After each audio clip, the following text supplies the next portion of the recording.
선교사입니다. 세계 각지에 나가서 복음과 진리를 전하는 훌륭한 선교사들이 있죠. 그런 분들 때문에 중국에도 복음이 들어갔고 일본에도 복음이 들어갔고 동남아 여러 국가들 전 세계로 복음이 전파되고 1800년대 1900년대 많은 젊은 사람들이 불꽃처럼 자신의 목숨을 하나님 앞에 드렸던 것을 우리가 기록을 통해서 가지고 있고 또 우리도 그 혜택을 받은 사람들이죠. 어디 있는 것 같습니까? 네팔입니다. 네팔. 영국 BBC 방송 소개가 된 걸 제가 봤습니다. 네팔인데 네팔은 불교하고 힌두교가 오랫동안 융합이 돼서 그 힌두교 국가입니다. 힌두교 국가인데 여전히 카스트 제도가 있습니다. 노비가 있어요. 양민이 있어요. 중인이 있고 양반이 있고 우리로 말로 하면 그 위에 또 제사장들이 있습니다. 2008년까지 힌두교 왕가가 이제 통치를 했는데 그 왕가가 2008년에 종식이 되면서 개방을 합니다. 그때부터 2008년부터 2018년까지 굉장히 많은 기독교가 포교가 됐다라고 이야기를 합니다. 그래서 이 뉴스 제목이 뭐냐면은 세계에서 기독교 복음이 가장 빠르게 확산되고 있는 나라라고 소개가 되었습니다.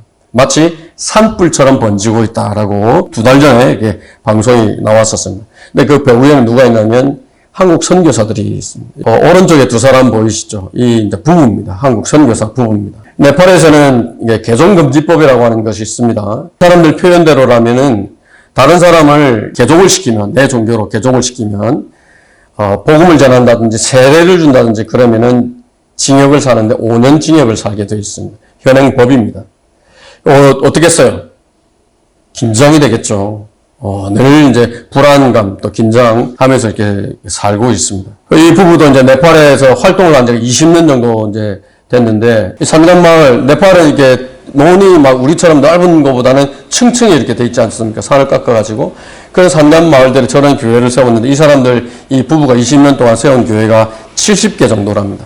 많이 세웠죠. 굉장히 많습니다. 본인들이 직접 나서서 운영을 할 수 없기 때문에 현지인들을 내세워서 운영을 하는데 교회도 세우고 신학교를 세워서 자기들은 이제 후원을 하고 그렇게 이 활동을 하고 있습니다. 이 사람들 말에 의하면 한국에서 전 세계로 파송되어 있는 선교사가 지금까지 23,000명이라고 합니다. 많죠. 미국 다음이라고 해요. 네, 대단한 것이죠. 방송에 소개되는 한 학생입니다. 사파라 타망이라고 하는 네팔 현지 학생입니다. 부모님은 농부세요라고 돼 있죠. 이 한국 부부가 세운 그 교회에 다니고 신학교에서 공부를 합니다. 산골 마을에 살았어요. 병이 들어서 죽게 생겼어요. 아파서. 근데 부모님도 포기를 했어요. 근데 사촌 오빠가 와서 너 예수를 한번 믿어봐. 그 이야기를 한 겁니다. 그래서 그 길로 믿기 시작했고 간절히 기도했더니 그 병이 치유가 되었다. 그 예수님께서 나를 치유해 주었기 때문에 나는 예수님을 위해서 살고 싶다. 그래서 부모님의 반대도 불구하고 집을 나와서 그 교회에 와서 또 학교를 다니면서 그렇게 신학을 공부를 하고 있는 겁니다. 대단하죠? 대단합니다. 아버지가 그렇게 극구 반대를 했는데 아버지가 원래는 토착신앙을 가지고 있었던 사람인데 기독교로 개종을 했습니다. 인터뷰를 하는데 좋다. 뭐가 좋아요? 라고 기자가 물었습니다. 전에는 제사를 지낼 때마다 내가 의무적으로 내 가축들을 갖다 바쳐야 되는데 개종을 하고 났더니 안 갖다 바쳐도 되더라. 너무 좋다. 우리가 가뜩이나 가난해서 먹고 살 것도 없는데 동물들 갖다 바치느라고 굶어 죽을 판이었는데 개종을 했더니 그럴 필요가 없다. 너무 좋다. 이 사람은 누구냐면은 알리람이라고 하는 사람입니다. 이 사람은 집안이 힌두교 사제 집안입니다. 이 사람도 아버지도 그렇고 할아버지도 그렇고 사제였어요. 이 사람도 힌두교 사제였어요. 20대 때. 밖에 나오면은 모두가 다 이제 존경을 표합니다. 절을 합니다. 인사를 합니다. 이 사람이 한국에 공부를 하러 왔습니다. 유학을 온 겁니다. 이 한국에 왔더니 전혀 다르죠. 전혀 다른 문화입니다. 고향이 한참 그리워질 때에 사람들이 이 사람을 교회로 데리고 간 겁니다. 교회로 데리고 가서 사람들이 친절하죠. 잘 대해주죠. 어려운 부분들인데 적극적으로 도와줍니다. 참 인상적이었습니다. 고맙다 생각이 들어서 그것을 계기로 복음을 믿게 된 것입니다. 현지에 선교사로 나가는 사람들도 있습니다. 근데 이 사람들은 한국으로 들어오는 여러 가지 목적으로 들어오죠. 취직을 해서 노동자로 들어오는 사람, 유학을 오는 학생으로 들어오는 사람, 교환학생, 다양하게 결혼을 해서 오는 사람, 다양하게 한국에 들어오는데 그 사람들을 상대로 해서 선교 활동을 하는 단체라고 합니다. 이 사람들이. 보통 이제 그렇게 노동자들로 들어왔을 때에 교회에서 가서 잘 해주고 친절하게 해주니까 마음 들고 듣고 힘들었을 때 도움을 받고 하니까 그런 계기들을 통해서 이제 개종을 하게 되는 그런데 이 사람도 그런 케이스입니다. 공부를 마치고 이제 귀국을 했어요. 많은 것이 변했다고 합니다. 집도 잃어버렸죠. 돈도 잃어버렸죠. 가족들로부터 배척을 당하죠. 개종금지법 위반 혐의를 가지고 기소까지 됐습니다. 지금은 여전히 네팔에서 목사로 활동을 하고 있는 사람입니다. 이 사람도 목사입니다. 풍성한 추수교회 목사라고 하는 사람인데 2019년에 유튜브를 통해서 이 사람이 설교를 했는데 밑에 뭐라고 되어 있습니까? 코로나 바이러스는 예수의 이름으로 정복되리라. 두려워하지 말라.